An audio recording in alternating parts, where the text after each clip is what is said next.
There are several other considerations when you are standing at the door and talking to your prospect. The first consideration is, where do you stand? You want to step back several steps after you knock on the door. If you're standing on a staircase, step back 2 or 3 stairs down from where your prospect is standing. A general rule is to always stand just beyond grabbing distance. Grabbing distance is not 1 arm's length. It is an arm's length plus a lunge. The first reason for this is safety. However, it also ensures a comfortable distance. You don't want to intrude on their personal space. The next consideration is to manage your facial expressions, along with your micro expressions. You want to always start with a smile. I really want to emphasize this.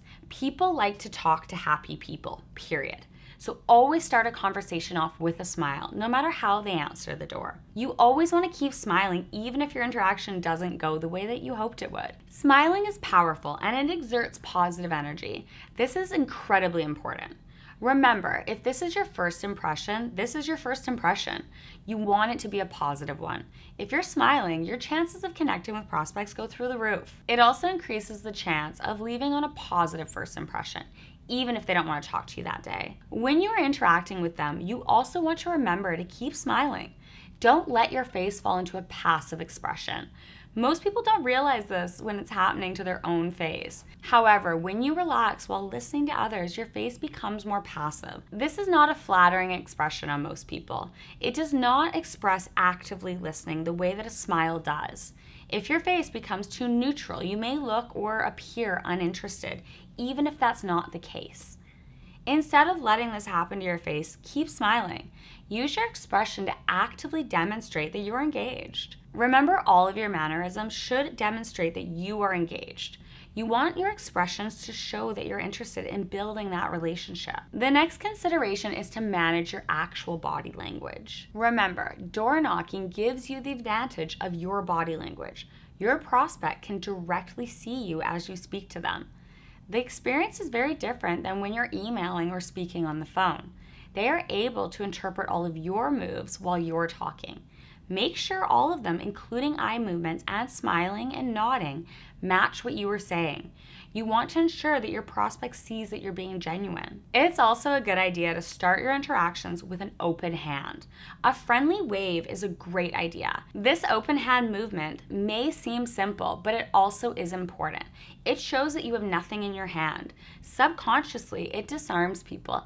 They can see that they don't need to be afraid of you. This is another reason that I like to wave at the cameras when I ring the doorbells. Another consideration is your tone.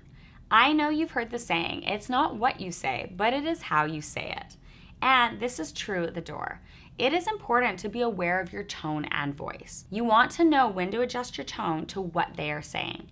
Tone of voice might come naturally to you. Some people naturally know when and how to adjust their tone. If this is not natural for you, do not worry. There is a trainable technique for manipulating your tone.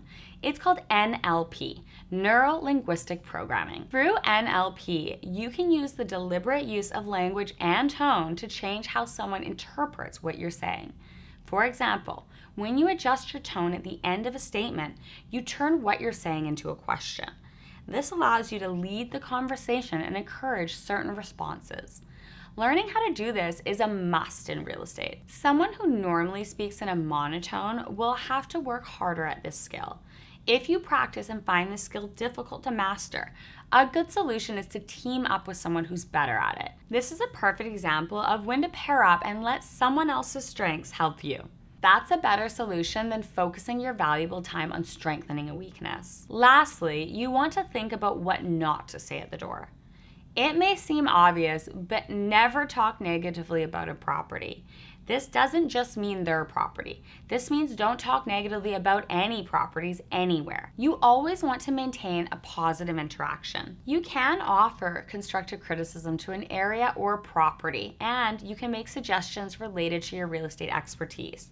However, you want to make sure to always keep the general tone of any comments positive. Another important point is to keep things general. For example, if you're talking about breeds of dogs, saying you like dogs when you see that they have a dog does help you build rapport, but do not get more specific. You can mention that you do like dogs, but do not bring up another exact breed. You need to be careful around this topic. Why is that? Your prospect may appear to like dogs, for example, but that doesn't mean they like all dogs. They may have a bad memory or bad experience with another type of breed. This is more common than you may think. For example, don't say you personally love Chihuahuas. Keep your statements vague and general. You don't know what their experience with dogs is. They may have had a bad experience with another type of dog. Heaven forbid you mention that exact breed and instantly trigger them to bring a negative memory into the room. This will negatively affect your interaction. You want to take this consideration into all of your conversation pieces. If somebody starts talking about sports, you can apply the same consideration. Just because they love basketball does not mean that they love hockey. So keep this in mind when speaking to your prospects. Lastly, when you're at the door, keep the conversation professional. Don't offer too much personal information.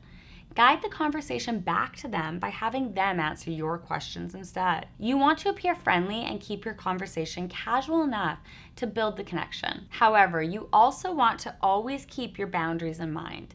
Keep the conversation at enough of a professional level to maintain that work boundary. Remember, you want to keep your spheres defined and separated.